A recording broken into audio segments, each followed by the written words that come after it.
Facebooking, chatting, Snapchat, Instagram, ছবি, নিজের ছবি নিজেই তুলছে, নিজেই হাসছে, একা একাই হাসে, একাই ছবি তোলে, একাই আপলোড করে। কি মনে হচ্ছে আপনাদের কাছে? এবং নবী করিম সাল্লাল্লাহু আলাইহি ওয়াসাল্লাম কিন্তু বলেছিলেন যে আখিরুজ জামান, কিয়ামত হবে না ততদিন পর্যন্ত যতক্ষণ না এমন কিছু নারী সমাজে বের হচ্ছে, নিসাউন কাসিয়াতুন আরিয়া, যে নারীরা কাপড় পরেও নগ্ন থাকবে। জি, আপনার স্ত্রীর কথাই বলছি, তার কথাই বলেছেন নবী সাল্লাল্লাহু আলাইহি ওয়াসাল্লাম, নিসাউন কাসিয়াতুন আরিয়া। আপনার বোনের কথাই বলছি, আপনার মেয়ের কথাই বলছি, কাপড় পরেও নগ্ন থাকবে। ব্যাখ্যা আমার কাছে জিজ্ঞাসা করার দরকার নেই, আপনিই ভালো জানেন।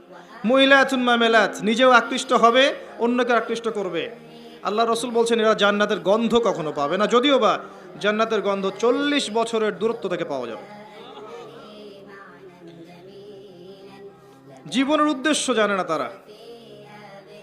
এই নারীদেরকে পাওয়ার জন্য যখন আপনি ব্যস্ত হয়ে আছেন, তখন আপনি নিজের পায়ে কুড়াল মারছেন না, বরং কুড়ালেই পা মারছেন।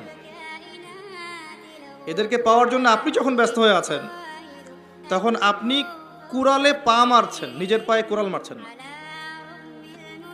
যখন তারা আপনার ঘরে আসবে, কশ্চিনকালেও তারা ইসমাইলের মতো সন্তান জন্ম দিতে পারবে না, এবং তাদের চাহিদা পূরণ করতে আপনার সারা জীবনটা শেষ হয়ে যাবে। আপনার চাহিদা পূরণ করতে এবং সন্তুষ্ট করতে আপনি হিমশিম খেয়ে যাবেন। দিন একদিকে চলে যাবে, দুনিয়া আর একদিকে চলে যাবে। হাজার চেষ্টা করলেও দেখবেন আপনি দিন নিয়ে চলতে পারছেন না। টোটালি ফিতনাময় পরিবেশ। ইনশাআল্লাহ আমি 14 ফেব্রুয়ারির আগে আরেকটা কনস্ট্রাকটিভ লেকচার দিব ইনশাআল্লাহ, অপেক্ষায় থাকেন। কিন্তু আজকে এই টপিকটা আমি এখানে বলতে চাচ্ছি না, কারণ আমার মূল টপিকটা থেকে আমি সরে যাব। যতটুকু বলার বলছি, কিন্তু পুরো ডিটেলস আমি বিষয় আজকে বলতে পারবো না, সময় পাবো না। এতটুকু শোনেন, যে বয়সে ইসমাইল আলাইহিস সালাম এই কথাটা বলেছেন, এই বয়সের জেনারেশন আমাদের দেশে কি করছে দেখে নেন, বিশ্বে কি করছে দেখে নেন। হ্যাঁ, এতটুকু বলি, আপনি এই বয়সে যাই করছেন, ইসরায়েলের ইহুদির সন্তানরা ওই বয়সে তাই করছে না। জি, তারা আপনার আমার মতো কাজ করছে না। ওরা জানে ওদের উদ্দেশ্য কি।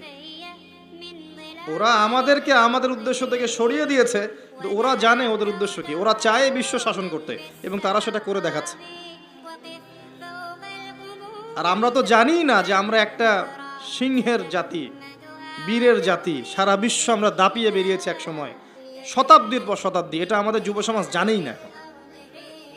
মনে করিয়ে দেওয়া লাগে খালিদ বিন ওয়ালিদ একজন বীর ছিলেন, উমর ইবনুল খাত্তাব একজন বীর ছিলেন। এগুলো তাদেরকে বোঝানো লাগে, বলে দেওয়া লাগে। আপনি রাস্তায় হাঁটেন এবং এই নর্মাল সোসাইটির ছেলেদেরকে মাইক নিয়ে নিয়ে জিজ্ঞাসা করেন যে উমর রাদিয়াল্লাহু আনহু কত বছর বয়সে ইসলাম কবুল করেছে তুমি জানো? বলবে যে উমর রাদিয়াল্লাহু আনহু কে। দেখবেন যে দেশের কথা জিজ্ঞাসা করেন, স্বাধীনতা দিবস কবে, ভাষা দিবস কবে, জিজ্ঞাসা করেন আন্তর্জাতিক মাতৃভাষা দিবস কবে, হিউজ অ্যামাউন্ট অফ পিপল আছে বাংলাদেশে, বলতে পারবে না কোন দেশে, সিরিয়াসলি বলতে পারবে না।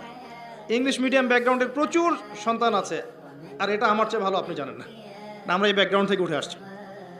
ইংলিশ মিডিয়াম ব্যাকগ্রাউন্ডের অনেক বাচ্চা আছে, দেশের ঐতিহ্য সংস্কৃতি সম্পর্কে যাররা পরিমাণ খবর রাখে না। কই, তাদের বিরুদ্ধে তো কখনো মিডিয়া তেরে আসে না, আসে?